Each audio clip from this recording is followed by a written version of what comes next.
दोस्तों, चिंता आपके कल की परेशानी दूर करे न करे, लेकिन आज का सुख चैन अवश्य छीन लेता है। बात दशकों पहले की है।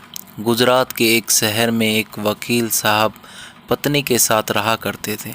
वकील साहब पत्नी से बेहद प्यार करते थे।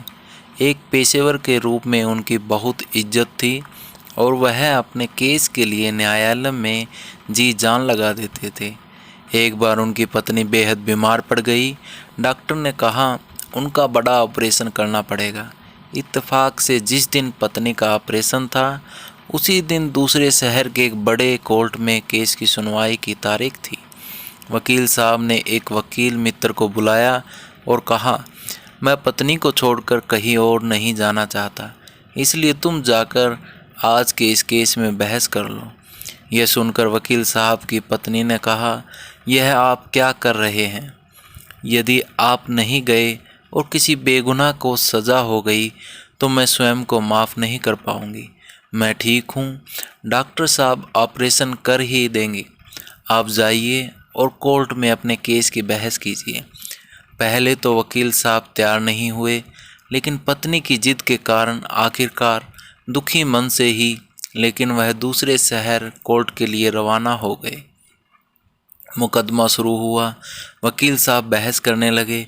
बहस के बीच ही कोर्ट के दरबान ने उनको एक कागज़ का टुकड़ा ला कर दिया। वकील साहब ने कागज़ खोलकर पढ़ा और फिर उसे पढ़ने के बाद पॉकेट में रख लिया और बहस करने लगे। कुछ समय बाद कोर्ट का फैसला आया। वकील साहब केस जीत गए थे। सभी उनको बधाई देने लगे। किसी ने पूछा, वकील साहब वह कागज़ का टुकड़ा कैसा था?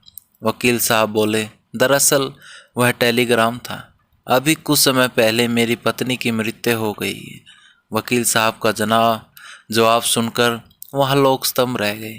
उन लोगों ने पूछा, वकील साहब आपकी पत्नी की तबीयत ठीक नहीं थी, तो आप आज आए ही क्यों? वकील साहब ने कहा, दरअसल पत्नी ने ही मुझसे जिद करके यहाँ भेजा, क्योंकि वह यह नहीं चाहती थी कि मेरे नहीं आने के कारण किसी बेगुनाह को सज़ा हो जाए। ये बात सुनकर वहाँ लोगों की आंखें नम हो गई। वह वकील कोई और नहीं बल्कि देश के पहले उप प्रधानमंत्री व गृह मंत्री सरदार वल्लभ भाई पटेल थे।